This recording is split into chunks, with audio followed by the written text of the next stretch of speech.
있습니다.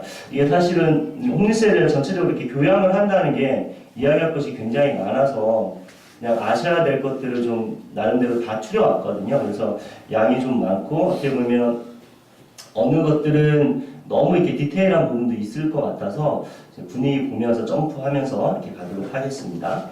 제가 준비한 거는 홈리스의 개념과 규모, 그 다음에 홈리스 발생의 원인과 특성, 홈리스와 주거, 홈리스의 안전과 형벌화, 뭐 이렇게 네 가지 정도의 이야기입니다.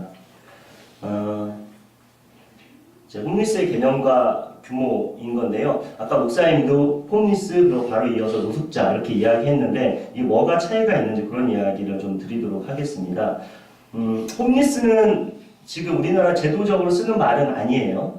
아니고 주로 이제 저희가 많이 쓰는 말입니다. 물론 미국 사람들은 홈리스란 말을 쓰죠. 노숙인이란 말을 쓰지 않아요. 근데 사실은 노숙인, 홈리스의 고유의 말들은 옛날 떨거지, 떨거둥이 이런 말 이제 고유어들이 있었죠. 그런데 이제 제도적으로 법률적으로 쓰기는 이제 불황이라는 용어가 제일 먼저 있었습니다.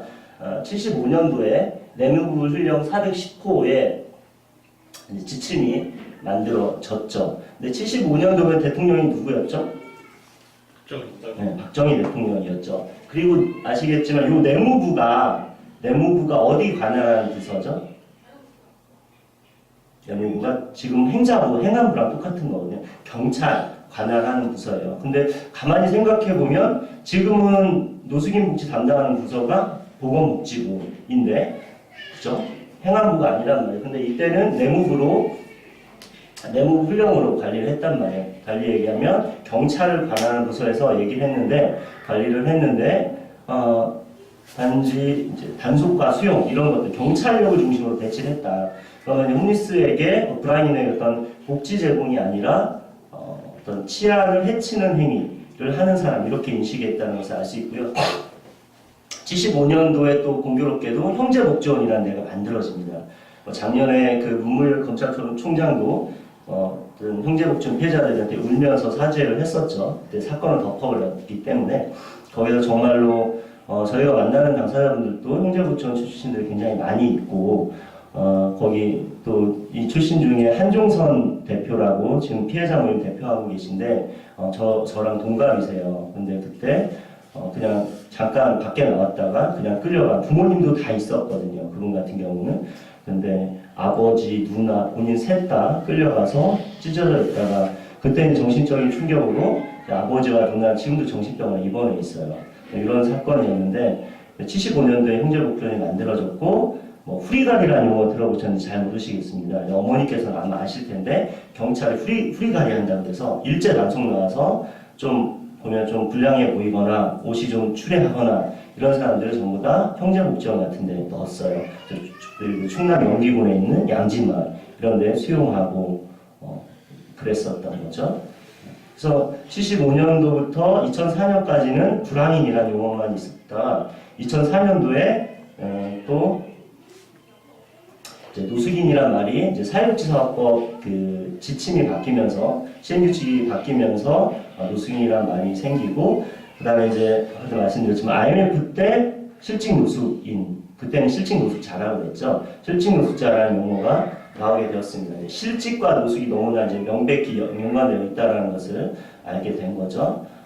그리고 2005년 1월에 사회복지사업법 하부 시행규칙이 개정되면서 불황인과 노숙인이란 말이 같이 쓰이게 됩니다. 그러다가 11년도에 노숙인 복지법이란 게 만들어지게 됩니다. 만들어지면서 이제 노숙인이란 개념이 이제 실정법으로 올라오게 되는데 여기에 보면 일정한 주거 없이 상당한 기간 거리에서 생활하거나 그에 따라 노숙인 쉼터에 입소한 18세 이상의 자 이게 이제 2005년도에 쓰던 말이었는데 노숙인복지법이 만들어지면서 노숙인 등이라는 개념이 생깁니다. 그러면서 주거 없이 생활하는 사람, 노숙인 시설에서 생활하는 사람, 그 다음에 주거로서의 적절성이 현저히 낮은 곳에서 생활하는 사람, 이것을 노숙인 등이라고 합니다. 근데 좀 특이한 거는 등이란 말을 어떤 법적이나 이런 개념에서 본 적이 있으신지 한번 생각을 해보세요.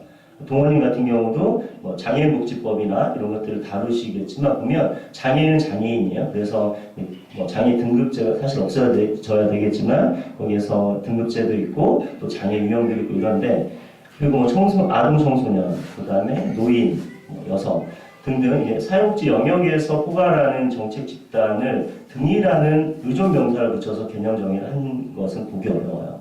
근데 노숙인 등이라는 개념을 붙였는데 가와나 거리와 시설에서 사는 사람들은 전에부터 노숙인이라는 개념 속에 들어가 있었고 다가 더 추가가 된 건데 사실 이 사람을 등이라고 법에서는 간주를 한 거죠. 그렇기 때문에 등이라고 하는 사실 기타, 부차적으로 다르게 될 수밖에 없는 거거든요. 그래서 실제로 실태조사 이런 걸 하는 걸 보면 거리와 시설에 있는 사람만 노숙인이라고 발표하지 나머지 주거로서 적절하지 않은 곳에 사는 사람들은 조사하지 않습니다. 예를 들어서 주거로서 적절하지 않은 곳이 어디가 있을까요? 어떤 판자촌? 그렇죠. 그리고 요즘에 비닐하우스촌이 있을까 생각하시지만 과천 같은데 비닐하우스촌이 있어요. 그리고 강남의 구룡마을 이런데 비닐하우스들이 있고, 그 다음에 여성들 같은 경우는 맥도날드, 롯데리아 이런 데서 주무십니다. 24시간 오픈해 있잖아요. 그래서 그런 데 주무시기도 하고, 찜질방, 그 다음에 게임장, PC방 이런 데 있지 않습니까? 그리고 만화방, 다방 이런 데서 주무시는 분이 굉장히 많이 있어요. 근데 당연히 이런 데가 주거로서 적절한 곳은 아닌 거죠. 그래서 이런 사람들이 얼마 전에 파악을 해야 되는데 파악을 안 하고 있다. 이런 얘기를 드리겠습니다. 네. 그러면 이제 규모가 어떻게 되는지 보면 이게 2011년도 복지부에서 한 조사예요. 복지부에서 한 조사인데 보면 이때 홈리스의 숫자를 파악하려고 했던 조사인데 26만 명 정도가 전국이 됩니다. 어디 조사했냐 보면 거리에서 사는 사람뿐만 아니라 쪽방, 여관 여인수, 고시원 이런 데 사는 사람들. 물론 이때 소득 기준도 넣었어요. 그러니까 자기 수입 대비 주거비가 얼마나 지출되는지 이런 것도 다 넣었고 그랬을 때 26만 명이 복지부 조사에서 나왔습니다. 그런데 최근에 2016년도에 정부에서 다시 똑같이 복지부에서 조사를 한 건데 노숙인 등의 규모라고 발표를 한 게 노숙인 전체로 해서 11,000명밖에 안 된다.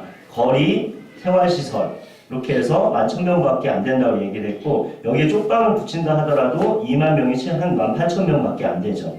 26만 명과 2만 명은 엄청난 차이가 있는 거죠. 10배 이상의 13배의 차이가 있는 거죠.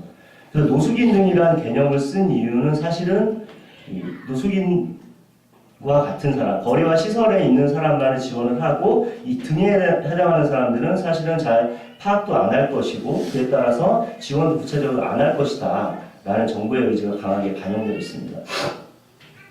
저희가 2011년도에 그 법 개정 작업을, 법 제정 작업을 여러 단체랑 같이 했었고, 저희만 한 게 아니라 민간들이 같이 했었습니다. 그때 이제 저희가 법안을 만들어서 그것을 발의를 하게 된 게 지금 총리하고 계신 이낙연 총리가 그때 민주당 국회의원 할 때 발의를 했고, 그때 홈리스라는 개념을 썼었습니다.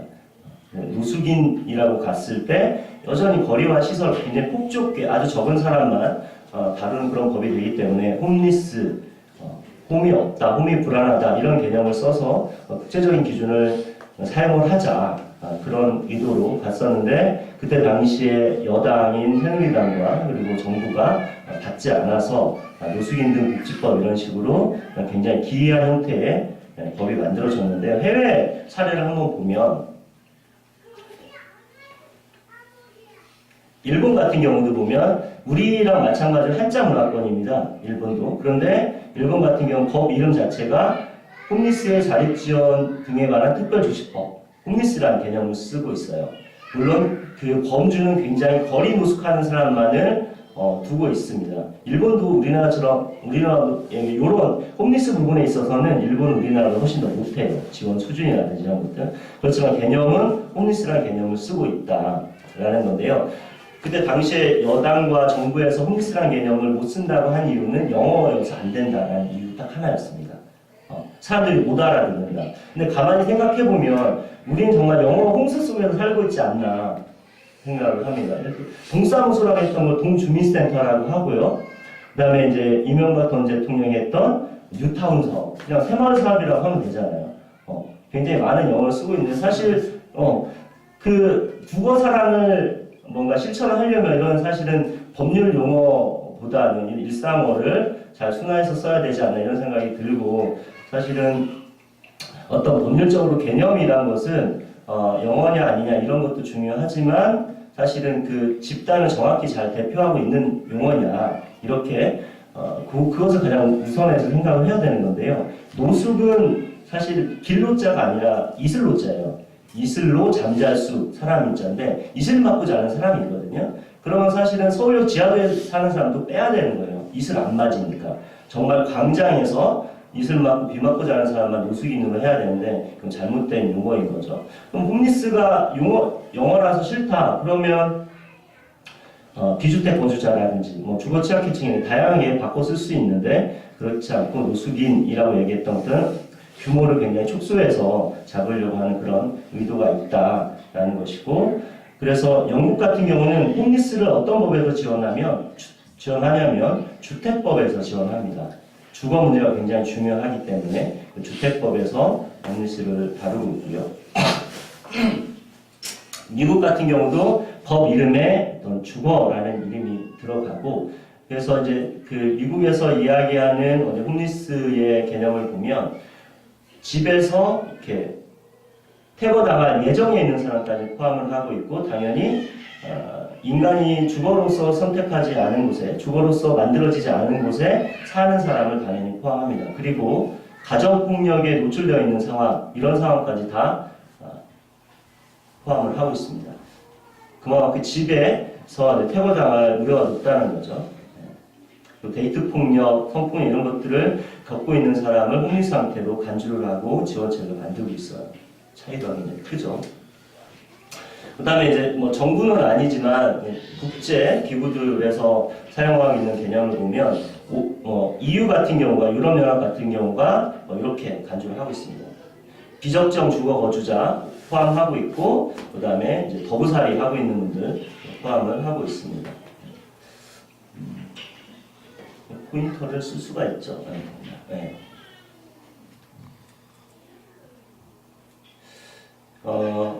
그 작년에 유엔 조호권 특보가 한국에 갔다 왔는데요. 조호권 특보라고 그러면 조금 생소하실 수 있는데 유엔 인권이사회의 하나의 장관 같은 거예요. 그 사람이 한국에 왔다 가고 이제 한국의 어떤 주거 실태 이런 것들을 보면서 이제 올해 3월 4일 얼마 전에 이제 한국 정부에 권고한 게 있는데요.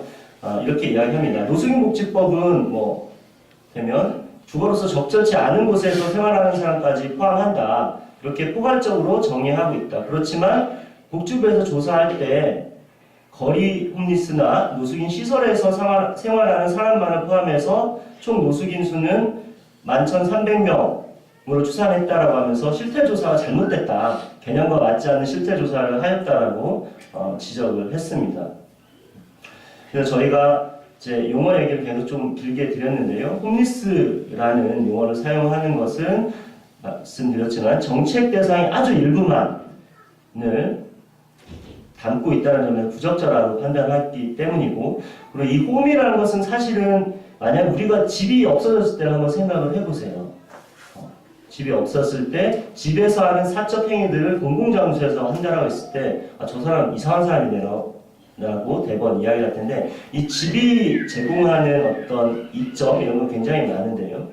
기본적으로 가족을 유지시켜주고, 또 집에 이제 우리 아이들 같은 경우 친구들 데려가서 놀기도 하고 뭐 생일잔치도 하고 이런 것들 아주 사회적 관계를 만들어 나가는 토대가 되고, 또 집에서 쉬어야지 내일 일을 하러 나가고, 이런 재생산 영역들을 다 할 수 있는 공간적 토대가 집인 거죠. 그래서 이런 것들이 박탈된 사람이다라는 것을 명확히 인식해서 홈리스들에게 어떤 것이 필요하냐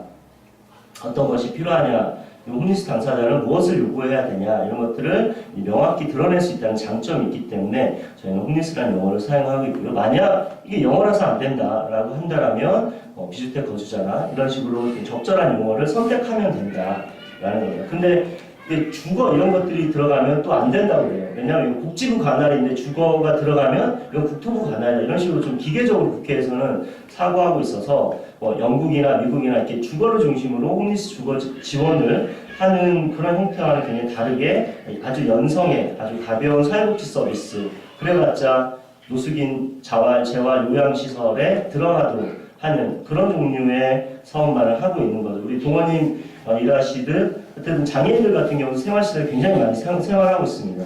근데 이 생활시설에 나오기 위해서는 일상생활을 할 수 있는 어떤 자립생활센터라든지 이런 것들이 필요한 거죠. 치매 노인 같은 경우도 그냥 요양병원, 요양시설에서 살지 않기 위해서는 주간보호가 되어야 되고, 그렇죠? 요양보호사 같은 분들이 집으로 찾아와야 되고 그런 것들이 필요합니다.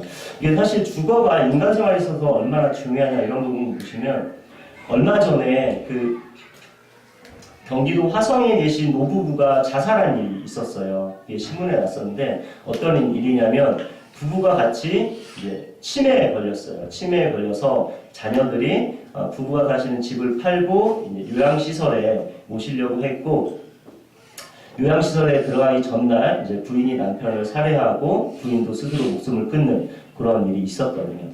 그래서 자기가 살던 집을 떠나서 시설에 간다는 것은 굉장히 큰 스트레스이고 사실 이런 스트레스에 대한 연구도 굉장히 많아요. 집을 이탈했을 때 겪게 되는 이런 스트레스. 그래서 그만큼 이 집이 중요한 거고 이 집을 박탈당했다라는 특성에 굉장히 주목을 해야 된다. 저희는 이렇게 주장을 하고 있고요. 그래서 홈리스라는 용어를 사용하자 이렇게 이야기를 하고 있습니다. 그러면 두 번째로 이제 홈리스가 왜 생겼는지 그런 말씀을 좀 드리도록 하겠습니다. 아마 이종 목사님도 학교 다니면서 저런 그림들을 많이 보셨을 텐데요. 이거는 비교적 IMF 때는 아니고 최근의 모습입니다. 보면 서울역이 이제 문화역 284라고 해서 새로 단장이 됐죠. 그리고 여기 보면 서울역 신역사도 생겼고 비교적 최근의 모습인데요. 홈리스가 왜 생겼느냐 이런 말씀을 드리도록 하겠습니다. 많은 사람들이 노숙 좋아서 하는 거다라고 이야기를 하는데요. 사실 저희도 이제 홈리스 상태가 어떤 경험인지를 알아야 되기 때문에 서울역에서 노숙을 한다든지 이런 것들도 하긴 하는데요. 해보기도 하는데 하룻밤만 자면 정말 힘듭니다. 추위, 더위 이런 것만 힘든 게 아니라 바닥에 이제 그 콘크리트 바닥에 머리를 대고 자면 발소리가 정말 크게 들립니다. 어떤 이제 하이힐로 이렇게 밟는 소리 이런 것들이 굉장히 크게 들리고 이불을 뒤집어 쓰더라도 지나가는 사람이 혹시나 어떤 린치를 할까 이런 공포들도 굉장히 많이 있습니다. 그래서 사실 노숙을 좋아서 한다라고 했을 때는 실제 그런 것들을 경험해보면 사실 이해가 되지는 않습니다. 그래서 학계에서는 공통적으로 이제 개인적 원인과 사회적 원인이 같이 결합되어서 노숙을 한다 이렇게 이야기를 하는데요. 이제 이런 게 사회 구조적인 원인이에요. 높은 주거비 그리고 양극화와 빈곤 심화, 사회보장 취약성 이런 것들이. 예를 들어서 주거비 지금 사실은 2016년도에서 17년까지 집을 가지고 집을 소유해서 1억 원 이상 돈을 번 사람이 우리나라 100만 명이 104만 명인가 그렇대요. 이렇게 엄청나게 집값이 올라가는 상황에서 사실 월급 모아서 노동자들이 집을 산다. 그건 사실 거의 불가능에 가까운 거죠. 이런 주거비 상승. 저도 사실은 대학을 졸업하고 얼마 안 지나서 이제 전세 4천만 원짜리 빌라에 살았거든요. 지금은 보증부 월세 5평 원룸에 살고 있습니다. 굉장히 좋죠.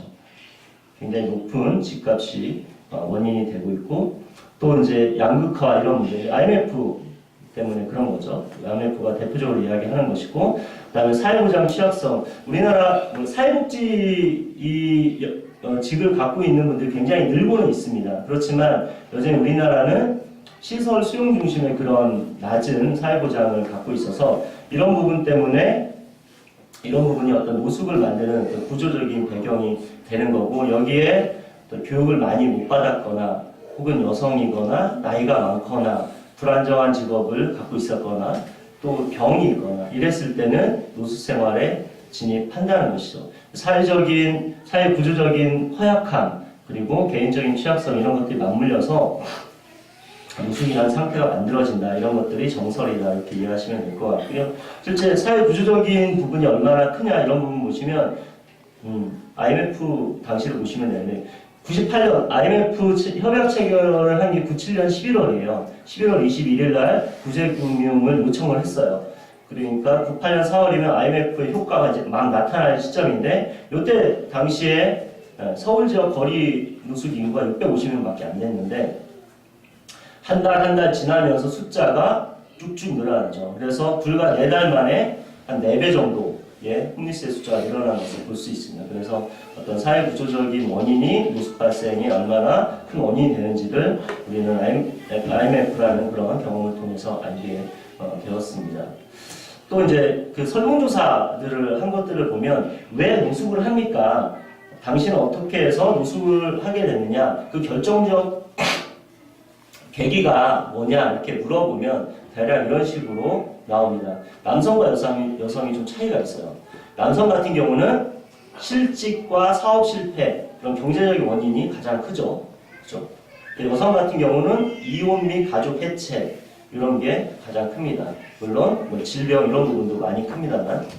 그래서 이런 걸 가지고 학자들은 남성은 경제적인 이유로 노숙을 하게 되고 여성은 가족 관계의 문제로 노숙을 한다 이렇게 이야기하는데 사실은 이렇게 분류하는 것은 맞지 않다고 봅니다. 그러니까 여성 같은 경우 주로 사실은 요즘에 직장도 많이 다니고 합니다만 남성 생계부양자 모델 우리나라에는 아직은 보편적입니다. 그래서 그 가족 문제, 가족 해체 때문에 노숙을 하게 되었다라고 했을 때 다시 소득 원인이 상실되었다는 말과 다르지 않거든요. 그래서 기본적으로 경제적 문제가 남자와 여자에 같이 있다 이렇게 볼 수 있고 그리고 왜 이혼하고 가족 해체가 됐느냐라고 했을 때 그냥 서로가 싫어졌어, 보기 싫어졌어 이런 이유만 있는 게 아니라 실직을 한다든지 이런 것도 그 배경으로 작용하기 때문에 이거는 구조적인 요인, 이거는 개인적인 이렇게 무자르듯이 이야기할 수 없다 이렇게 보는 게 좋을 것 같습니다. 그리고 이렇게 병 때문에 노숙을 하게 됐다는 것도 사실은 얼마나 건강보험 이런 데에 보장성이 높으냐. 예를 들어서 전국민 100% 무상으로인 영국 같은 나라 같은 경우는 질병 때문에 노숙하게 될 일이 거의 없겠죠. 근데 우리나라 같은 경우는 감기 걸렸을 때는 많은 돈이 안 들어가는데 큰 병 걸렸을 때는 정말 돈이 많이 들어가는 나라거든요. 의료보험, 건강보험 보장성이 굉장히 취약하고 그래서 사보험, 어떤 질병보험 이런 것들을 안 들면 굉장히 불안한 암 같은 거라도 걸리면 굉장히 취약한 그런 사회이기 때문에 이것도 사실은 건강 때문에 노숙했다, 병 때문에 노숙했다 이런 것도 개인적인 요인이라고 이야기하는 것은 적절치 않다 그렇게 생각하고 있습니다. 그 다음에 뭐 홈리스 상태가 구체적으로 어떻게 되는지 이런 이야기를 좀 드리려고 하는데요. 일단 직업을 보시면 제가 2017년도에 20년 동안 홈리스의 상태가 어떻게 변했는지를 좀 정리를 한번 해본 적이 있는데요. 이렇게 보시면 이게 홈리스들의 직업입니다. 거리 홈리스 서울 지역. 보시면 조금 떨어지긴 했지만 단순 노무 종사자가 많아요. 단순 노무 종사자. 노가다 이런 전에 이런 걸 뛰던 분들이 많고 그 다음에 이제 요 빗금 부분인데 이 기능직입니다. 생산직 이런 분들도 굉장히 많이 있습니다. 근데 전국적으로 보면 단순 노무 종사자 비율이 요만큼밖에 안 돼요. 한 12% 정도밖에 안 돼요. 꾸준히. 이에 비해서 노숙하고 있는 분들은 전직 직업 비율이 몸쓰는 일을 하던 사람들이 굉장히 높다는 것을 알 수 있습니다. 그리고 이제 어디까지 공부하셨어요? 이런 것들을 물어보면 지금은 조금 높아졌습니다만 IMF 직후에 보면 이제 거리 홈리스가 8.9년 중졸이 안 되는 거예요. 그런 시설 입소해 있는 분들이 9.8년 이렇게 나왔습니다. 어쨌든 중졸 수준 정도밖에 안 되는 학력으로 몸쓰는 일을 하던 분들이 노숙을 많이 하게 된다 이런 거죠. 어쨌든 우리 어떤 4차 산업혁명 이런 이야기도 많이 하는데 어떤 그 직업 구조의 변화가 IMF 이후로 굉장히 많이 바뀌었습니다. 그래서 전에 노가다 뛰는 분들 이렇게 건설 이용 하시던 분들 이야기 들어보면 집을 짓는데 어떤 기술들이 굉장히 많았대요. 맨 처음에 이제 집을 지으려면 터를 파죠. 터 파는 기술 그런 것도 굉장히 많았다고 하는데 지금은 뭐 그냥 포크레인 하나로 끝나는 것이고 사람을 많이 안 쓰는 이런 식으로 구조조정 이런 것들이 많이 있기 때문에 이런 것들이 노숙화에 영향을 많이 준다 이런 것을 알 수 있습니다. 그다음에 고용상 지위 이런 것도 굉장히 좀 차이가 있는데요. 보면 검은색 맨 밑에가 계약직이고 그다음에 위에가 일용직인데 어쨌든 이 비정규직 비율이 홈리스 같은 경우는 한 50에서 60% 정도 됩니다. 그런데 정규 평균 보면 한 30-40% 정도 되죠. 물론 이제 비정규직들은 어떻게 잡느냐에 따라 다르긴 한데요. 통상 30%가 조금 넘어요, 전국은. 그런데 노숙 상태에 있는 분들 한 60%가 됩니다. 그러니까 되게 취약한 종사상의 지위를 갖고 있었다, 불안한 종사상의 지위를 갖고 있었다는 것을 볼 수 있는 거죠. 그래서 노동 불안이 노숙에 굉장히 영향을 미쳤을 것이다, 이렇게 이야기를 할 수 있습니다. 그 다음에 채무 같은 경우들도 보면 좀 떨어지긴 했습니다. 한 40% 정도가 신용 불량 상태에 있습니다. 잘 모름이 근데 굉장히 높죠. 이런 것들을 포함하면 절반 이상 정도가 금융 채무 상태에 있다라고 알 수 있고요. 왜 빚을 졌어요라고 물어보면 대부분 생활비, 그다음에 사업 실패 이렇게 나옵니다. 그다음에 이게 사실 IMF와 노숙 이렇게만 이야기하는데 이게 보면요, 요 점선이 2000년 이전에 노숙을 한 분들이에요. 요 점선이 지금 거의 없습니다. 10%도 안 돼요. 10% 정도밖에. 과거에 계셨던 분들 어디 갔을까? 다 탈노숙 하셨을까? 노숙에서 벗어났을까? 근데 사실 이제 홈리스의 사망률은 전체 인구 집단의 3배 정도 됩니다. 굉장히 많이 죽습니다. 아마도 돌아가셔서 노숙을 벗어나지 않았을까 싶은데요. 사망 통계는 없습니다, 우리나라에. 저희가 그것을 만들기 위해서 계속 이제 의원실을 통해서 지구에 요청을 하는데 제대로 된 자료를 주지 않습니다. 그래서 제대로 된 그 홈리스 사망 통계가 나오려면 노숙인으로 등록한 이 숫자 그리고 전국의 사망자 숫자 이런 것들을 같이 교차해서 봐야 되는데 그런 자료를 주지 않아서 알 수 없고, 그런데 지금 현재 보면 매해 서울 지역에 2,000명 이상의 거리와 시설에 사는 사람 홈리스들이 생기고 있다는 것을 볼 수 있죠. 새롭게 노숙대에 들어오는 사람이 2,000명은 넘는 거예요, 맨날. 근데 IMF 당시엔 처음에 막 6,000명이 생겼지만 그 이후도 계속 2,000~3,000명대의 노숙 인구가 새로 발생하고 있다라는 것을 알 수 있습니다. 그래서 우리 사회는 IMF가 가서 이제 노숙인이 안 생기겠네 그런 게 아니라 이제 노숙을 만들어내는 그런 엔진이 계속해서 돌고 있다, 이렇게 보시는 게 맞을 것 같습니다. 그 다음에 이제 주거에 대한 이야기를 드리려고 하는데요. 이 사진은 혹시 9.1 고시원 화재 참사 아세요? 종로 작년 11월 달에 종로 고시원에 불이 났던 상황. 예. 그때 49제 되는 12월 27일 날 저희가 9.1 고시원 앞에서 사구제 행사를 했는 그런 사진입니다. 자, 보시면 이게 우리나라 최저 주거 기준 미달 가구예요. 최저 주거 기준 미달 가구인데 최저 주거 기준이 있다는 거 혹시 알고 계셨어요? 최저 주거 기준이 2006년도인가 5년도에 이제 법제화돼서 만들어졌는데 인간이라면 이 정도의 주거는 갖춘 곳에서 살아야 돼라는 기준입니다. 그래서 면적 기준, 뭐 구조 성능, 환경 기준 이런 것들이 있어요. 그래서 1인 가구가 살 때 면적 기준은 14제곱미터가 넘어야 된다. 뭐 그다음에 화장실이 같이 있어야 되고 뭐 이런 것들이 정해져 있는데 이 최저 주거 기준 미달 가구를 보면 2006년도에는 16%가 주택 중에 16%가 최저 주거 기준 미달했는데 계속 없어지죠. 없어지면서 지금 현재는 5% 정도. 집이 전국에 100채가 있다면 95채는 최저 주거 기준을 충족하는 거예요. 아마도 많은 재개발 덕분이겠죠. 영세한 집들이 없어지고 아파트 형태의 거주지로 바뀌고 이러면서 최저 주거 기준 미달 가구는 5%밖에 안 됩니다. 좋은 현상이죠. 그렇죠? 그런데 주택 이해에 거쳐 사는 사람이 얼마나 되느냐 보면 주택 이해에 거쳐는 통계청의 통계 용어인데 집이 아닌 곳, 오피스텔 같은 것도 들어가요. 그런데 오피스텔 같이 좋은 집을 빼고 후진 곳, 예를 들어서 고시원, 여관 여인숙, 판잣집, 그 다음에 다중이용업소 대표적으로 찜질방, 뭐 PC방 이런 거 이런 데 사는 사람이 지금 현재 37만 가구 정도가 됩니다. 전국에 37만 가구가 되고 이게 또 추세를 봐야 되는데 점점점 주택 이해 거처, 열악한 주택 이해 거처에 사는 사람들이 늘어나고 있습니다. 전체 인구주택 총조사 한 걸 보면 전체 인구 중에 한 4% 정도가 현재는 우리나라 4% 정도가 열악한 주택 이해 거처에 살고 있고 이런 추세는 계속 늘어나고 있는 거다. 대표적으로 아까 보셨던 국일고시원 같은 게 대표적인데요. 이게 고시원의 수예요. 계속 올라가죠. 계속 올라가서 지금은 좀 안정화된 상황입니다. 전국에 12,000개 정도의 고시원이 있습니다. 그래서 아까 보셨던 주택이해 거처가 5%밖에 안 된다. 최저주거기준 미달 가구가 5%밖에 안 된다는 것은 사실은 우리의 주거 수준이 좋아졌다 이렇게 볼 수가 없어요. 왜 그러냐면 이 최저주거기준 미달 가구 통계는 주택만 해요. 그러니까 고시원, 찜질방, 여관연수 이런 애들은 안 넣어요. 근데 최저주거기준 미달 가구는 줄었지만 비주택이 확 늘고 있죠.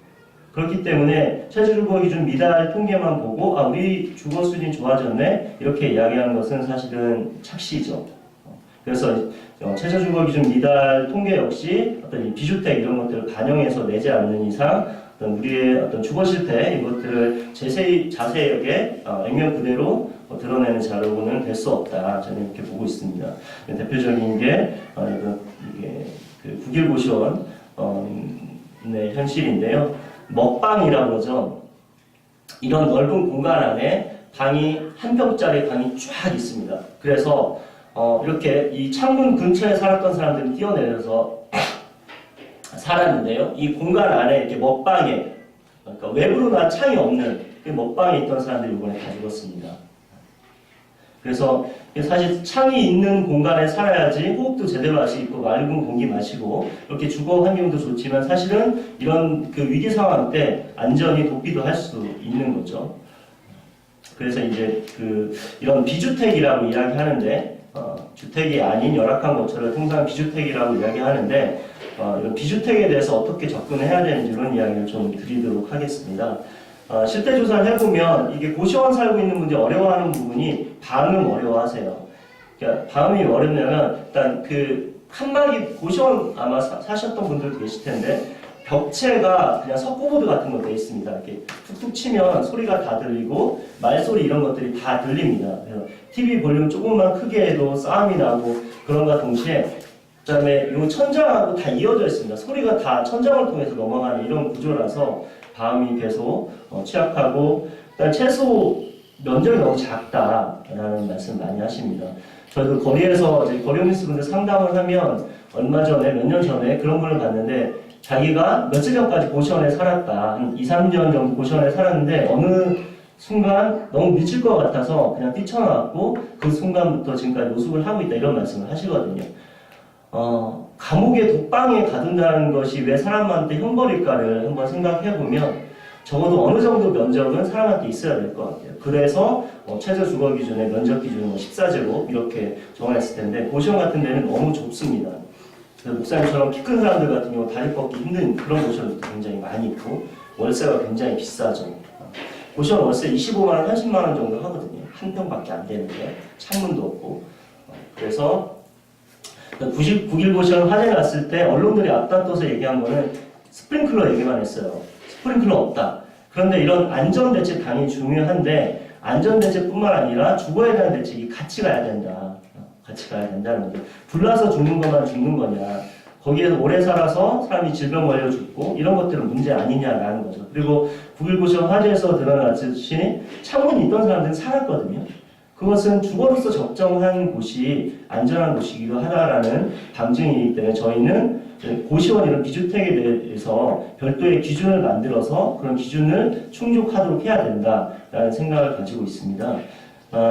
근데 이게 생각뿐만 아니라 9.1 고시원 불나고 법 개정안이 엄청 올라왔어요. 첫 번째로 건축법 개정안인데 이것도 한 4-5개 올라왔습니다. 그리고 두 번째, 이게 중요한데 다중이용업소법 개정안인데요. 다중이용업소법이 2009년에 개정이 되면서 다중이용업소에 스프링클러를 의무 설치하도록 되어 있어요. 근데 문제는 뭐냐면 법 개정 이후로 사업을 시작한 고시원만 해당이 돼요. 그 이전에 설치된 노후 고시원이 서울 지역만 1,080개, 전국이 한 2,000개 되거든요. 이 노후 고시원들은 설치를 안 해도 돼요. 국일 고시원이 그 노후 고시원 중에 한 곳이었거든요. 그러니까 법이 있으나 마냐 한 건데, 이 다중이용업소법 개정안은 그 이전에 2009년 이전에 지은 것도 스프링클러를 설치하게 한다 이런 거였는데, 이게 지금까지 전혀 국회에서 논의 안 되고 잠만 자고 있는 상황입니다. 근데 해외 같은 경우는 어떻게 하느냐를 보시면 대표적으로 영국에 있는 우리나라 고시원 같은 게 HMO인 건데요. 허가 제도를 운영하고 있습니다. 우리는 그냥 고시원 하겠다 그러면 신고하면 되거든요. 근데 영국 같은 경우는 허가 제도를 이용을 하고 있고, 그리고 여기에 어떤 HMO 운영 기준을 만들었습니다. 그래서 예를 들어서 너무 과밀하면 안 된다, 이런 것들, 그리고 조리시설과 목욕시설은 어떻게 설치해야 한다, 이런 기준을 만들고, 만약에 여기에 못 미친다 그럴 때는 무제한의 벌금을 냅니다. 무제한의 벌금을 물릴 수 있도록 제도를 마련한 거죠. 우리나라도 비슷한 예가 있습니다. 경기도 수원시에서 어떤 고시원에 대한 비주택 기준을 만든 적이 있었어요. 근데 그때 이제 박근혜 정부에서 이건 과도한 규제다 그래서 철폐해라 그래서 없어졌던 적이 있고, 서울시 같은 경우 지금 현재 하고 있는 사업이 뭐냐면 서울시의 리모델링형 사회주택 사업을 하는데요. 이런 고시원을 사람이 살만한 적정한 곳으로 바꾸는 겁니다. 이게 이제 신림동에 있던 고시원인데 이랬었어요. 근데 사실 이것도 좀 좋은 고시원에 속합니다. 저희 당사자분들이 홈리스들이 사는 고시원들을 보면 이거보다 훨씬 더 열악합니다. 근데 이런 고시원을 이렇게 바꾼 거죠. 면적을 2평 이상으로 만들었어요. 그리고 이렇게 좀 숨 쉴 수 있는 공간들이 있죠. 이런 데 와서 같이 이야기도 하고 할 수 있는데 이렇게 바꾸자는 거예요. 그래서 최소한 고시원이라고 하더라도 면적 지금처럼 1평이어서는 안 되고 한 2평이 돼야 된다든지, 밖으로 난 창이 있어야 된다든지, 이런 이제 해외 규정들이 있는데 이런 것들을 반영해서 만들자는 거죠.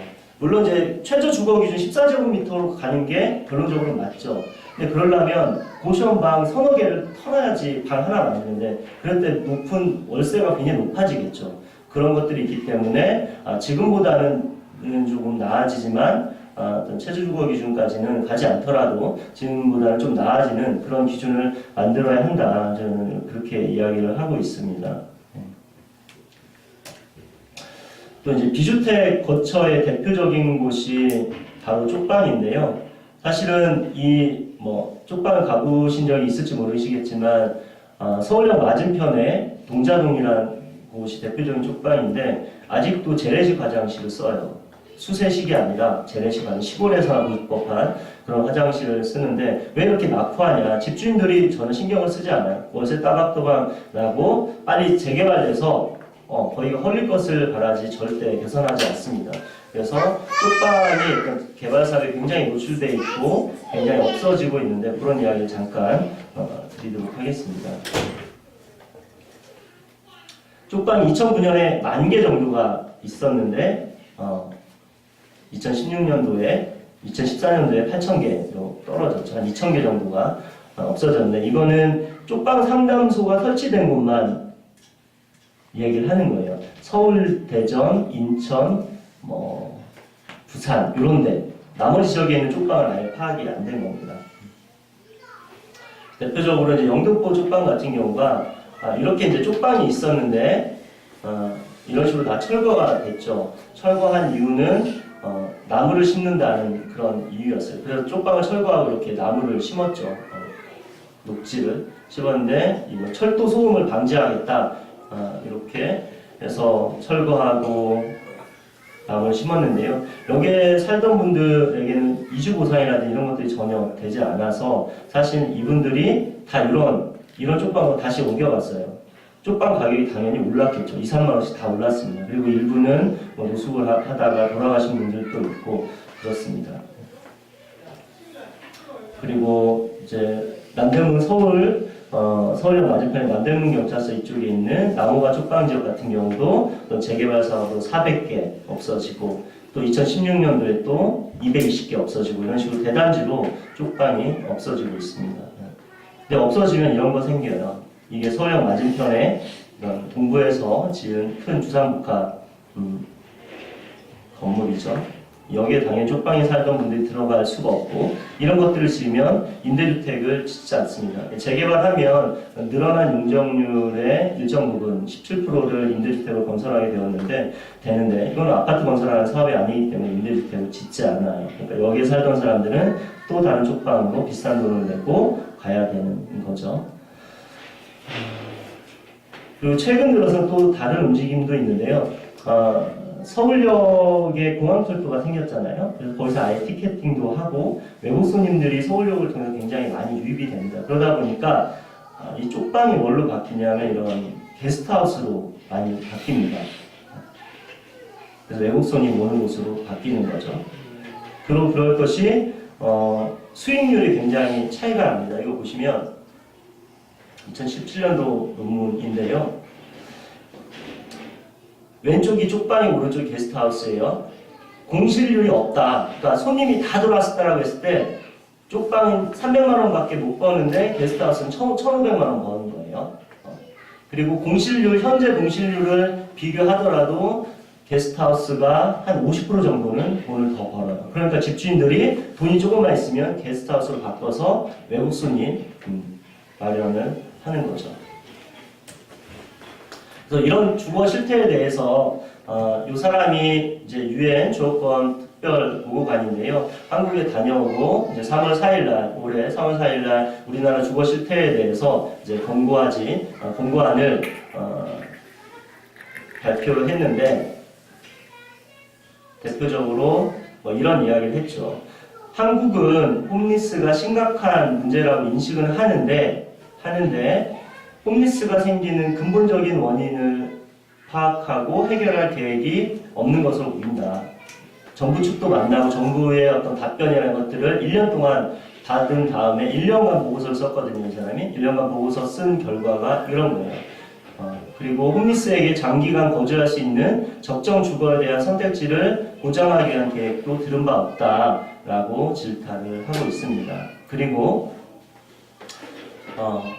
한국에서 홈리스 상태가 범죄로 간주되는 것은 아니지만 옛날 아까 얘기했던 75년도 내무부 훈령 때는 그냥 집어다가 형제복지원 같은 데 수용했어요. 전에는 범죄로 간주가 됐죠. 그렇지만 지금은 노숙한다고 감옥에 보내진 않죠. 그렇지만 그 경범죄법 같은 게 공공장소에서 구걸하는 걸 금지하고 있고 또 안전을 이유로 공원에서 쫓아내렸던 시도가 있었다. 그리고 어떤 홈리스에게 적대적인 건축물 이런 것들을 봐서 사실상 형벌화되고 있다 이런 이야기를 하고 있습니다. 대표적으로 11년부터 서울역 내 취침을 금지하고 홈리스를 퇴거시키기 위한 경비용역 고용에 대해서 우려를 하고 있습니다. 그래서 바로 이어서 어떤 홈리스에 대한 어떤 안전 문제, 형벌화 이런 문제를 말씀드리려고 하는데요. 이 사진은 13년도 사진입니다. 경범죄 처벌법이라는 게 있어요. 경범죄 처벌법이라는 게 있는데 이게 12년도에 개정이 되고 시행령 개정이 13년도에 일어났는데 박근혜 정부가 제일 처음에 국무회의 열어서 통과시킨 게 이 경범죄 처벌법 시행령 개정안이었습니다. 여기가 어떤 게 문제가 되냐면 말씀을 이제 드리도록 할게요. 일단 먼저 형벌화라는 것인데 형벌화라는 건 뭐냐면 가난이 죄지 우리가 이렇게 이야기 평소에 많이 하잖아요. 근데 이거를 말 그대로 제도적으로 확정하는 게 형벌화인 거예요. 대표적으로 이것도 이제 유엔에서 정한 그런 개념인 건데 대표적으로 공공장소에서 생계유지를 제한하는 법이나 규제, 관행, 구걸했을 때 범칙금 먹이는 그런 거죠. 이게 경범죄 처벌법이 만들어질 때 저 정확히 지금 좀 헷갈립니다만 이승만 정부 때 아니면 박정희 정부 때거든요. 아마 이승만 정부 때일 거예요. 61년도인가 60년도인가 그럴 겁니다. 이때도 국어에 대해서 불법행위로 정하냐 마냐 이런 논의가 있었어요. 그런데 그때 당시 국회의원들이 이건 너무하다. 국민법정서상 안 맞다 그래서 이건 넣지 말자 그래서 안 넣었어요. 다만 국어를 시켜서 그 돈을 빼앗아가는 국어를 사주하는 행위를 처벌하기로 해서 그 내용만 들어갔었는데 이게 2013년도에 국어를 해서 불편을 끼치는 행위 이것까지도 처벌하도록 조항이 들어간 거죠. 그래서 유엔에서는 일단 공공장소에서 생계유지하는 행위를 제한하는 것을 형벌하라고 이야기를 했습니다. 대표적으로 국어행위 금지 이런 것이죠. 그리고 공적 공간의 고급 주택화, 아까 쪽방 같은 것들이 없어지고 게스트하우스 생기고 이런 것들, 그다음에 공적 서비스와 사회보장에 접근할 수 있는 자격 조건으로 자율성이나 사생활이 침해되는 문제, 예를 들어서 가난한 사람들이 기초생활보장 이런 것들을 받기 위해서는 정말 많은 서류를 내게 됩니다. 이런 문제. 그리고 부분과 토기 과도하고 자의적으로 이용되는 것, 대표적으로 아까 말씀드렸던 형제복전 사건 이런 거죠. 이런 것들을 형벌화라고 이야기를 하는데 이런 것들 홈리스에 대해서 굉장히 많이 이루어지고 있습니다. 아까 유엔 특보도 조건 특보도 얘기했지만 어떤 서울역 퇴거 조치를 대표적으로 이야기를 했는데요. 이런 형태로 이루어지는 겁니다. 이분이 다리가 안 좋아서 휠체어로 이동을 하셔야 되는데 서울역 근처에 있으니까 이 사람들이 이제 따라다니면서 내보내는 그런 모습인데 이 사람이 이제 특수경비 용역이고 2011년도에 서울역 측에서 거리 홈리스를 퇴거시키기 위해 고용된 용역 직원입니다. 그래서 코레일이 2011년도에 8월 22일부터 야간 잠자는 행위 금지한다. 사실 처음에는 서울역 노숙인 퇴거 조치라고 표현했다가 좀 여론이 안 좋자 이렇게 이름을 살짝 순화했어요. 야간 잠자는 행위 금지 순화했고 왜 노숙인을 퇴거 조치하냐 이런 것들을 자기네들이 보도 자료를 냈죠. 이유는 고객들이 민원이 많다라는 것입니다. 그리고 또 테러에 취약하다 이런 이야기를 했습니다. 근데 저희는 사실 그렇게 생각하지 않고요. 사실 철도 역사, 옛날 철도청이었죠. 근데 철도 공사로 만들어진 게 아마 2004년인가 5년인가에 철도 공사가 됐을 겁니다. 기억이 정확치는 않은데 그러면서 서울역도 민자 역사가 지금 유리 역사가 이렇게 바뀐 지가 2005년도, 4년도 이렇게 되는데 굉장히 상업적인 공간으로 변모하고 있습니다. 지금은 없어졌습니다만 서울역 용산에 이런 데 자동차도 팔았었잖아요. 그 역 안에 자동차도 들어와 있었고 보면 민자 역사죠. 민간 자본으로 지은 거예요. 그래서 롯데나 하나 이런 데서 건물을 짓고 30년 동안 자기네들이 사용 수익권을 얻어요. 사용하고 30년 이후에 기부채나 반납, 정부에 반납하는 이런 건데 이 역사 공간의 상업 공간이 90%예요. 전국 평균 해보면, 민자 역사 평균 해보면. 당연히 영무 공간이 많아야 될 것 같잖아요. 역사인데. 그런데 상업 공간이 90%예요. 다 이제 백화점 이런 것들이 들어가 있는 건데 서울역은 83%가 상업 공간이고 용산역은 못하는데 91%, 영등포역은 88% 이런 것들이 상업 공간입니다. 그리고 그 마지막에 대합실이네요. 대합실의 광고 이런 거 임대 이런 수입을 합친 운영 수입이 2010년과 2017년 비교해보면 서울역이 9억에서 15억, 용산이 10억에서 18억, 영등포 이렇게 운영 수입이 늘어납니다. 그러니까 영무 공간인 대합실에서조차도 이렇게 영업을 해서 수익을 얻고 있는 거죠. 서울역 내부를 보시면 여기가 전부 다 이런 데가 그 의자가 있던 공간입니다. 의자에 앉아서 TV 보고 이런 공간인데 이 의자를 다 뺐어요. 서울역 강제퇴거 조치 이후에. 이유는 뭐냐면 노숙인들이 몰린다 이런 이유가 또 하나 있었고 여기에 앉아있지 말고 여기 롯데리아 이런 데 가서 있으라는 거예요. 맥도날드 가서 있으라는 거예요. 그리고 VIP 고객을 위해서는 이 자리에다가 지금 보면 코레일 VIP 라운지 뭐 카드나 이런 거 있는 사람만 들어가는 그런 것들을 만들어서 VIP들은 거기서 쉬게 하고, 그러니까 공공장소가 굉장히 상업화에 최적화되게 만들었습니다. 저도 잘 모르겠습니다. 백화점 이런 데 보면 에스컬레이터라든지 이런 것들이 배치되고 이런 게 굉장히 동선을 잘 짠다고 그래요. 어떤 소비 심리학 이런 것들을 적용해서. 마찬가지로 서울역 역시 최대한 체류하지 않고 사람이 빨리 식당에서 테이블에 좀 빨리 되게 하듯이 그런 방식으로 운영이 되고 있는 것을 알 수 있고요. 이런 것들이 사실은 홈리스 강제퇴거시킨 요인이다. 그러니까 B급 애들 나가라, 돈 없는 사람들 나가라, 돈 있는 사람 와서 소비하고 그렇지 않은 사람 나가라 라는 것을 알 수 있고, 이거는 사실은 전 세계적으로 일어나는 추세입니다.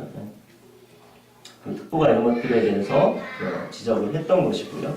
그 다음에 이제 구걸 처벌 이런 것들 보시면 사실 이 법 개정을 막으려고 노력을 했었는데 안 됐는데요. 이제 공공장소에서 구걸을 하여 다른 사람의 통행을 방해하거나 귀찮게 한 경우 5만 원 범칙금 내도록 요 조항이 새로 들어갔습니다. 전에는 구걸시켜가지고 구걸시켜가지고 이익을 얻는 경우 이것만 처벌하도록 했는데 요 밑에 조항이 새로 들어간 거죠.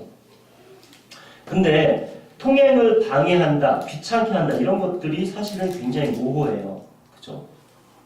그죠? 공부하기 싫은데 엄마가 공부하라고 하면 귀찮은 거죠. 그죠? 그럼 어느 정도 귀찮은 거냐? 그건 사실은 딱지를 끊는 그 범칙금 통보 처분을 하는 경찰한테 모든 권한을 다 주는 건데 굉장히 자의적으로 해석할 수 있는 우려가 많고 법률은 그렇게 정해지면 안 된다라고 저는 주장을 했었어요. 근데 실제로 이게 이제 지난 한 보름 전에 저희 활동가가 찍은 사진인데요. 여기에 보면 서울역 광장이 흡연실입니다. 흡연실에서 한 당사자분이 흡연하고 있는 사람한테 담배 한 가치만 주세요라고 해서 그분이 담배를 이렇게 꺼내서 주는 상황이었어요. 그런데 경찰이 딱 나타나서 아저씨 일로 와 해서 딱지 끄는 거예요. 그래서 이분은 이 자리에서 5만 원의 범칙금 통보 처분을 이 경찰에 의해서 받게 된 겁니다. 그래서 실제 경찰 통계연구 이런 거 자료 보면 이 2013년에 구걸을 금지한 경범죄 처벌법이 통과한 이후에 이 구걸로 인해서 범칙금 받은 사람이 거의 2배씩 매해 늘고 있습니다. 경찰은 좋죠. 어쨌든 이런 것들이 다 실적이니까 굉장히 딱지를 많이 끊게 됩니다. 근데 홈리스들이 무슨 돈이 있어요? 이렇게 되면 기간 내에 돈을 못 내면 50% 할증이 돼요.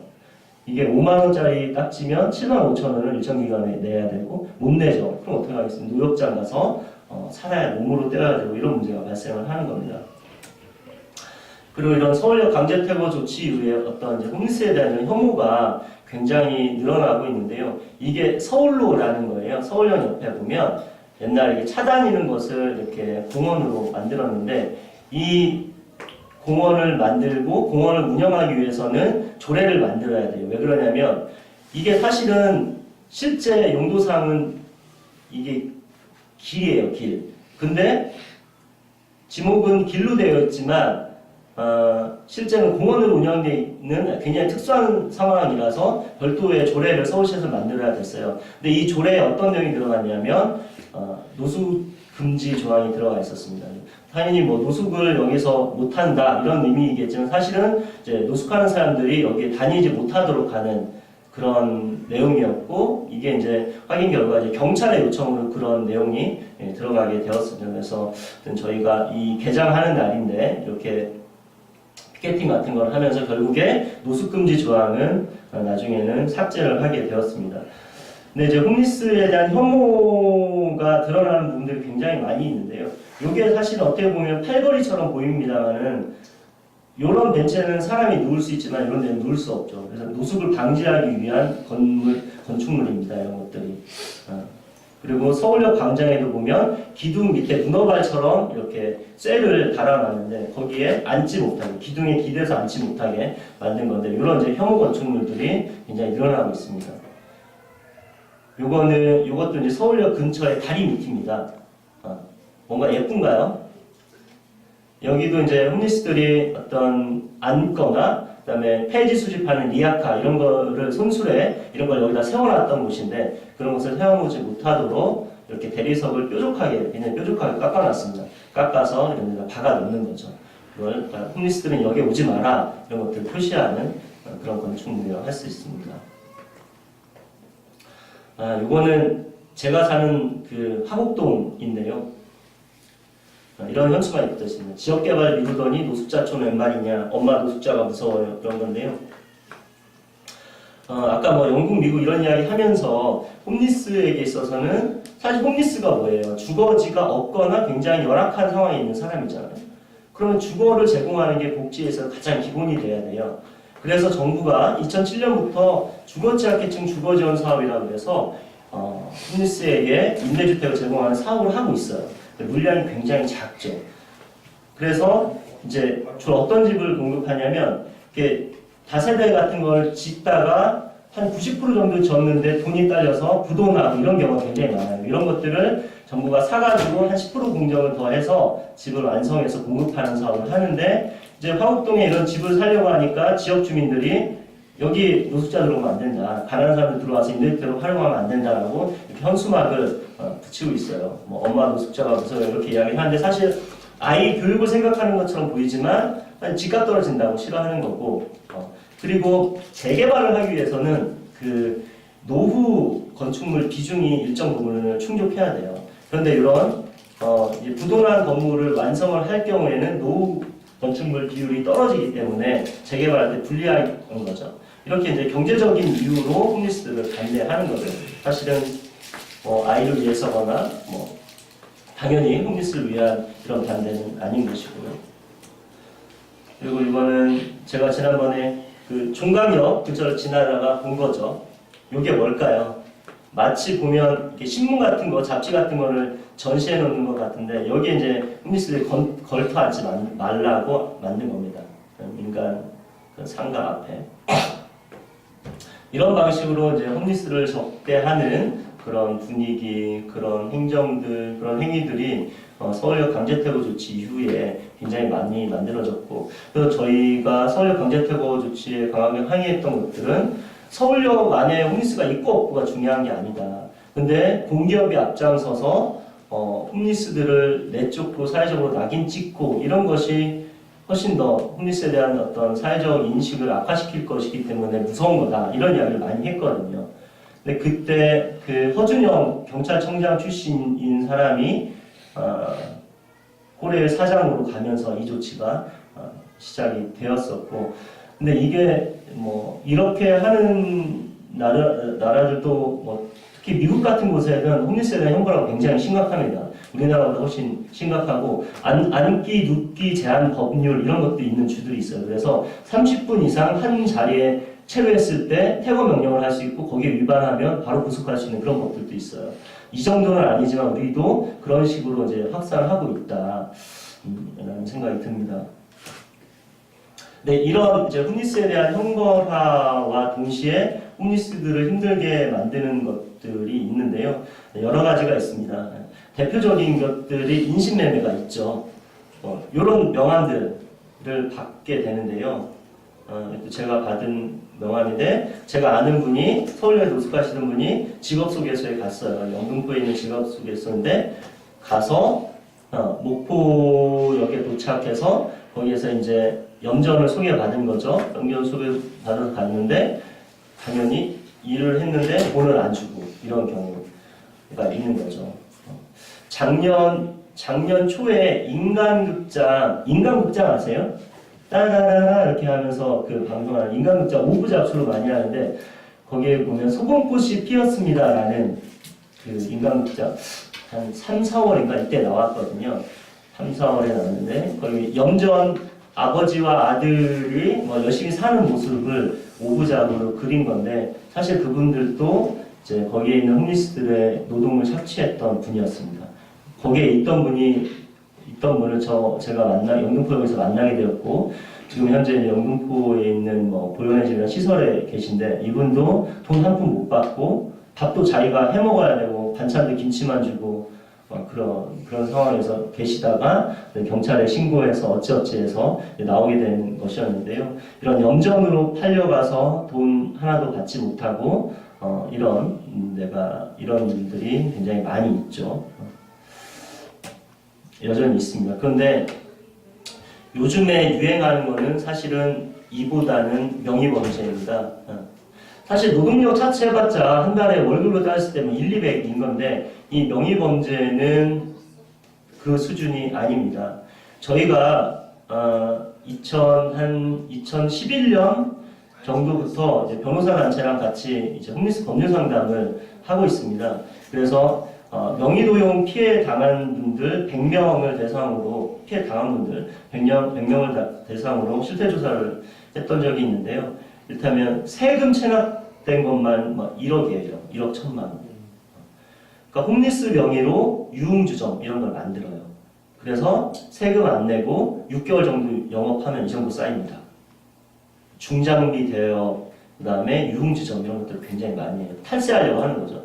신용카드 가맹점 만들어서 열심히 긁는 거죠. 이러면 세금이 이렇게 나옵니다.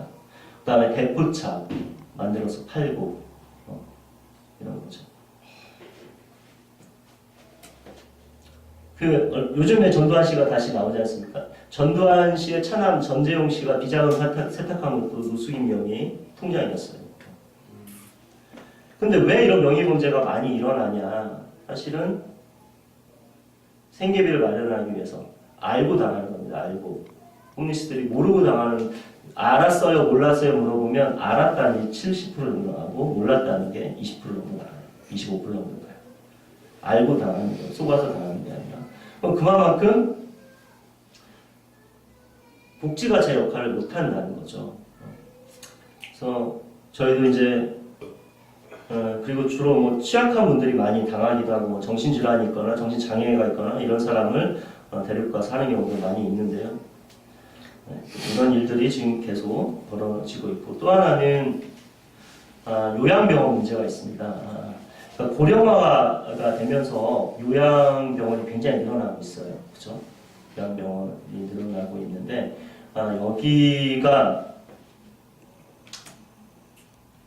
여기가 이제 서울역 앞에예요. 노숙인 복지시설 앞인데 이게 병원차예요. 보통 병원에서 이런 차 갖고 오나요? 안 갖고 오죠. 이런 차를 갖고 와서 요 당사자분, 이분도 지적장애가 있으신 분이에요. 이 사람은 건장한, 굉장히 체격이 좋아요. 이런 사람들 데리고 가는 겁니다. 이게 이제 베스트 병원에서 일하는 사람인데 제가 2014년도에 김포를 일주일에 한 번씩 왔었어요. 김포를 지나야지 강화도로 갈 수 있잖아요. 그래서 강화도에 있는 베스트 요양병원이라는 데서 나온 사람인데 이 사람들이 매일 서울역과 영등포역에 나와서 사람들을 실어갑니다. 근데 요양병원 노인이 가시는 데죠. 아니면 정신과 의사가 있는 경우에는 정신질환자가 갑니다. 근데 이 사람들은 그런 걸 가리지 않죠. 뭐 지적장애인이 치료를 받아야 되는 건 아니거든요. 그 다음에 이 사람들이 와가지고 서울역에 일단은 술을 사갈 겁니다. 그래서 술을 열심히 먹여요. 그리고 가는 차 안에서 술을 아예 갖고 가서 먹으면서 가기도 하고 그래요. 그렇게 해서 데리고 가는데 왜 데리고 가겠어요? 데리고 가서 병원에 보통 담배를 주지 않지 않습니까? 담배 구매 신청은 보호사실로 오세요. 그리고 담배 물품 지급을 수요일날 합니다. 이게 이제 강화도에 있는 베스트병원이 했던 건데요. 저희가 그래서 이제 요분은 이 병원에서 처남이 죽었어요. 의문사 당했고, 근데 이 처남을 실종 신고까지 했는데 못 찾았는데 알고 봤더니 병원에서 돌아가신 거고, 저희가 그래서 이 병원을 검찰에 인천지검 앞인데요 고발을 했었습니다. 그래서 결국 이 베스트 병원 폐원이 됐어요. 폐업이 2014년도 9월 1일부로 폐업이 됐고 원장은 구속됐고 그랬습니다. 근데 뭐 구속돼서 얼마 안 돼서 나왔고 그랬었죠. 왜 이렇게 사람을 데리고 가냐면 이 요양병원하고 정신병원 수가제가 굉장히 특이합니다. 그러니까 우리가 병원에 가면 뭐 기부스 하는데 얼마, 엑스레이 찍는데 얼마 이렇게 돈을 내죠. 행위별 수가라고 그래요. 주사 한 방 맞는데 얼마 이렇게 돈을 내는데 요양병원이랑 정신병원 일주일 이상만 입원하게 되면 일당 정액수가라는 게 적용됩니다. 하루에 얼마예요? 하루에 얼마. 그러니까 이런 강화도에 있는 병원, 이 시골에 있는 병원들이 주로 많이 옵니다. 뭐 저쪽 대구에서 오는 경우도 있고 청도 막 이런 데서 서울역에 가서 이렇게 사람들 데려가는 병원이 2014년도에 20개 정도 됐었어요. 그런데 가장 심하게 하는 데가 이 강화도에 있는 병원이었고, 거리에 있는 사람들 데리고 가서 6개월이고 1년이고 계속 입원을 시키는 거예요. 그럼 다달에 한 200만 원 정도가 그 보험 수가가 나옵니다. 그러니까 한 방에 6명, 8개, 6개 이렇게 베드 놓고 침대 놓고 사람을 채우는 거고, 그래서 거기에 정부의 건강보험 재정이 계속 새고 있는 그런 거죠. 그래서 저희가 이런 것들을 했었는데, 이런 것이 드러내는 게 뭐냐면 홈리스에 대해서 계속해서 어떤 단속이라든지 딱지를 끊고 접근하지 못하게 하고 퇴거시키고 이런 것이 일어나는 것과 동시에 홈리스들을 영전에 내려가서 돈 안 주고 일을 시키거나 어떤 명의범죄 일당이 이렇게 명의 사기를 치거나 그다음에 요양병원조차도 이렇게 데리고 가가지고 입원시키는 것. 이게 나라 돈만 없어지는 게 아니라 병원에 입원시키면 어떤 일이 일어나냐면 사실 이게 정신과 쪽 같은 경우는 엑스레이로 나오는 게 아니란 말이에요. 의사가 아프다고 판정하면 아픈 거예요.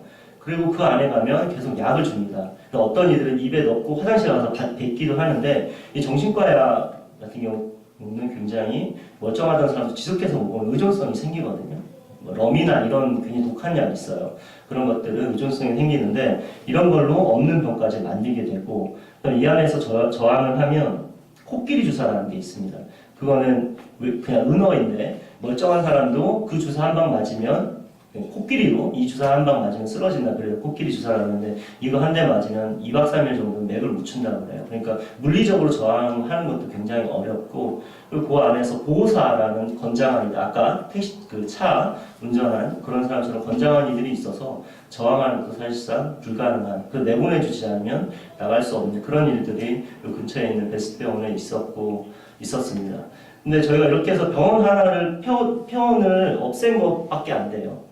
왜냐하면 지금 이때는 이렇게 무식하게 차로 와서 데려갔는데 지금 같은 경우는 뭐 택시 타고 오게 하면 택시 기사한테 돈을 주게 하는 이런 방식으로 더 진화를 해서 이제는 잡을 수도 없는 그런 상황이 됐거든요. 그래서 이런 것들을 좀 근본적으로 막기 위해서는 사실은 이런 것들을 단속하는 것뿐만 아니라 홈리스 복지가 더 좋아져서 굳이 이런 데 가지 않아도 생계 문제가 해결되고 홈리스에 대한 일자리 제공이 많아져서 이런 문제가 해결이 되고 이런 것들이 필요한데 그런 부분이 많이 비어있기 때문에 어떤 홈리스들이 범죄에 이용되는 이런 문제가 발생하는 것 같습니다. 노숙인 지원, 어떤 주거 지원이나 의료 지원, 고용 지원 이런 것들이 어떤 수준으로 이어지고 있는지 이런 이야기는 제가 시간이 없어서 구체적으로 드릴 수는 없지만 굉장히 부족한 상태에 있기 때문이죠. 네, 이제 시간이 제가 약속드린 시간에서 2분이 지났는데요. 목사님이 주신 주제가 그랬어요. 누가 우리의 이웃입니까? 하고 싶은 이야기 그냥 하면 된다고 했는데요. 가만히 생각해보면 홈리스 입장에서 어떤 이웃이 필요할까 생각을 해봅니다. 그래서 많은 정부나 이런 데서는 홈리스에 대한 낙인을 갖지 말아야 된다 이런 이야기를 하는데 홈리스를 공격하는 것들은 다분히 경제적인 이유가 있습니다. 아까 화곡동 지역에 집값 떨어지니까 임대주택 안 된다라고 하면서 홈리스를 공격했고 그리고 철도공사 역시도 어떤 매장 임대 수익이라든지 어떤 상업화 이런 경제적 이유들로 홈리스를 퇴거시키는 것이거든요. 이유 있는 비난이고 혐오이고 낙인인 것이죠. 대표적으로 일부러 제가 사는 동네 얘기를 많이 드리는 건데 강서구 같은 경우 특수학교, 장애인 특수학교 설립 반대 시위들이 있었고 부모님들 위해서 무릎 꿇고 울면서 그분들이 왜 사과를 하고 용서를 구해야 되는지 모르겠지만 우리 아이를 학교 다니게 학교 만들게 해달라고 한 거죠. 무슨 이유가 있습니까? 집값 떨어진다는 것밖에 이유 없거든요. 거기에 인식을 개선해라라고 그런 캠페인하는 거 아무 효과가 없습니다. 사실은. 그런 경제적으로 동기화된 이들에게 그런 식의 읍소는 전혀 효과가 없다라고 생각을 하고 이런 것들을 강하게 저항하는 것이 필요한 것 같고요. 역시 그래서 어떤 홈리스에게 이런 경제적으로 동기화된 어떤 폭력 이런 것들이 있을 때 함께 저항하는 것이 제가 봤을 때는 홈리스들에게 있어서 필요한 이유가 아닌가 이런 생각이 듭니다. 서울역에서 이렇게 활동을 하다 보면 교회에서 굉장히 많이 옵니다. 빵 갖고 오고 옷 갖고 오고 그런데 많이 오는데 사실은 이런 것이 일시적인 그런 후원들로 주어지는 건 사실 별로 좋지는 않는 것 같습니다. 정례화되어야 되는 것이죠. 그래서 어떤 그게 복지 지원 체계에서 그런 것들이 이루어져야 되는 거죠. IMF 당시에는 서울역에서 하루에 7끼 줬었대요. 주는 사람은 좋죠. 뭔가 좋은 일하고 착한 일 한 것 같은데 홈리스들은 실제로 7끼를 먹었대요. 왜냐면 지금 안 먹으면 언제 먹을지 모르기 때문에 그냥 꾸역꾸역 먹은 거예요. 그게 얼마나 홈리스들 건강에 좋았겠습니까? 이런 식으로 뭔가 어떤 자비라든지 자선 이런 움직임보다는 어떤 홈리스 복지가 제대로 돌아가게 하는데 뭔가 목소리를 같이 내주고 홈리스에 대한 어떤 부당한 압력이나 혐오 이런 것들에 있어서 반대하는 목소리를 같이 내주는 것이 교회뿐만 아니라 일반 시민들에게 같이 필요한 거 아니냐 저는 이런 생각이 들었고요. 예, 오늘 말씀 여기까지 하겠습니다. 들어주셔서 감사합니다. 혹시 뭐 질문이 있으실까요? 있으시면 얘기해 주시고요. 홈리스 행동이 하고 네. 있는 것들에 대해서 조금 얘기해 주세요. 네네. 저희가 하는 일은 현장 활동이라는 게 하나가 있고, 그다음에 홈리스 야학, 그다음에 연대 활동, 미디어 매체 활동 이렇게 4가지로 나눠지는데, 저희 야학해요. 밤에 공부하는 거. 옛날에 노동자 야학이 굉장히 많았지 않습니까? 아까도 말씀드렸지만 홈리스들이 공부를 많이 못했어요. 그래서 이제 공부 가르치는 것들을 하죠. 한글 가르치고 컴퓨터 기초 뭐 이런 것들을 가르치고 영어도 가르치고 이런 걸 하고 있고요. 또 한편으로는 야학에서는 어떤 문화적인 거, 노래 교실이나 뭐 이런 것들도 하는데, 그러니까 문화라는 것도 사실 돈을 주고 사는 거잖아요. 요즘에 다 극장 가서 돈 내야 되고 그래서 문화적인 권리를 사실 향유하지 못하고 홈리스들한테 저희가 실태 조사해봤을 때 취미 있냐고 물어봤을 때 4명 중에 1명만 있었고요. 그 25% 중에서 취미가 뭐예요라고 물어보면 제대로 답을 못했어요. 그러니까 정말 이 많은 시간 동안 뭘 하면서 하루를 보내겠냐는 거죠. 사실 술이라든 이런 것들에 취약할 수밖에 없고, 노숙인 자활시설에서는 아침 먹고 나가야 돼요, 무조건. 그리고 저녁 때 들어와야 돼요. 나가서 일 찾으라는 거죠. 정말 심하게 아픈 경우 아니면 그렇거든요. 그럼 나가서 계속 또 배회하면서 이 남는 시간과 싸워야 되는 거거든요. 그래서 저희는 그런 이제 야학을 통해서 어떤 교육적인 권리, 문화적인 권리 이런 것들을 좀 충족할 수 있게 돕는 일을 하고 있고요. 현장 활동이라는 것은 이제 거리나 쪽방 이런 데 가서 이제 활동을 하는 건데 이제 그 거리 홈리스 분들 상담하는 이런 활동들을 하고 있고, 아까 얘기했던 명의도용이라든지 요양병원 이런 것들 있지 않습니까? 그런 피해가 있을 때 이제 감시하는 그런 활동들 하고 있습니다. 그런 게 이제 대표적인 사업이고, 그다음에 뭐 홈리스 뉴스 신문을 만들어서 홈리스 당사자분들한테 쭉 뿌리면서 같이 소통하려고 하고 또 그런 활동을 하고 있는 단체이고요. 저희는 사회복지 시설은 아니고 이제 인권단체 성격입니다. 그래서 회원들이 내주시는 회비로 운영을 하고 있고, 저는 그래서 거기에서 이제 급여를 받고 활동을 하고 있습니다. 네, 맛있게 수고하셨습니다. 잠깐.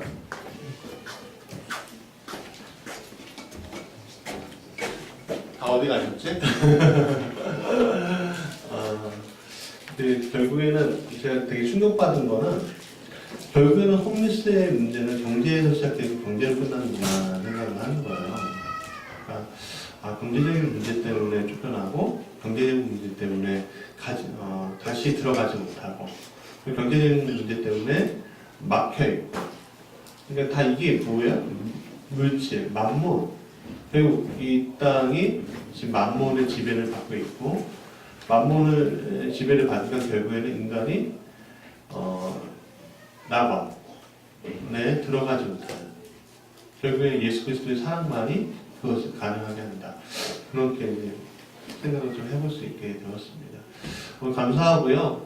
더 많이 이렇게 하면 좋을 텐데 더 많이 우리 이동현 활동가한테 정말 미안하고, 그 주보에 보시면 여기 후원 계좌가 있습니다. 오늘 나중에 후원 계좌에 이렇게 헌금해 주셨으면 좋겠습니다. 제가 기도하고 마치겠습니다. 하나님 감사합니다. 우리 사랑하는 제 동기 기자, 또 이 사회적인 문제 앞에 선 작은 예수님, 우리 이 동년 활동가를 이렇게 만나게 하시고, 또 우리가 우리 이웃이 지금 길거리에서 헤매고 있고, 이제 정말 거지 나사로가 정말 우리의 사랑을 받고자 기다리고 있는 그 자리에 우리 이동희 활동가 보내셨는데 주님 그를 축복하시고 또 그가 하고 있는 모든 일에 하나님의 평강과 은혜가 넘칠 수 있도록 도와주시옵소서. 하나님 우리가 비록 부족할지라도 먼저 행동할 수 있도록 하여 주시고 나누고 베풀게 하여 주시고 또 우리도 언젠가는 아니면 우리의 이웃이 정말 언젠가는 그 일들을 당할지도 모른다는 사실을 생각하며 우리가 오늘 우리를 돌보는 마음으로 우리 사랑하는 나사로들을 아버지 돌보게 하여 주옵소서. 우리가 세상 것에 물질을 쌓아놓는 것이 아니라 하나님 나라에 쌓아놓게 하시고 정말 주님이 너희가 나를 돌봐주니 내가 너희를 보고 있다라는 그 말씀처럼 아버지 오늘 우리가 그것을 깨닫고 보게 하여 주옵소서. 귀중한 일을 하는 이런 활동가를 비롯한 모든 하나님의 사람들 위해 하나님께서 축복을 더해주시기를 원하오며 예수 그리스도의 이름으로 부탁합니다. 아멘. 박수 한번 쳐주시겠습니다.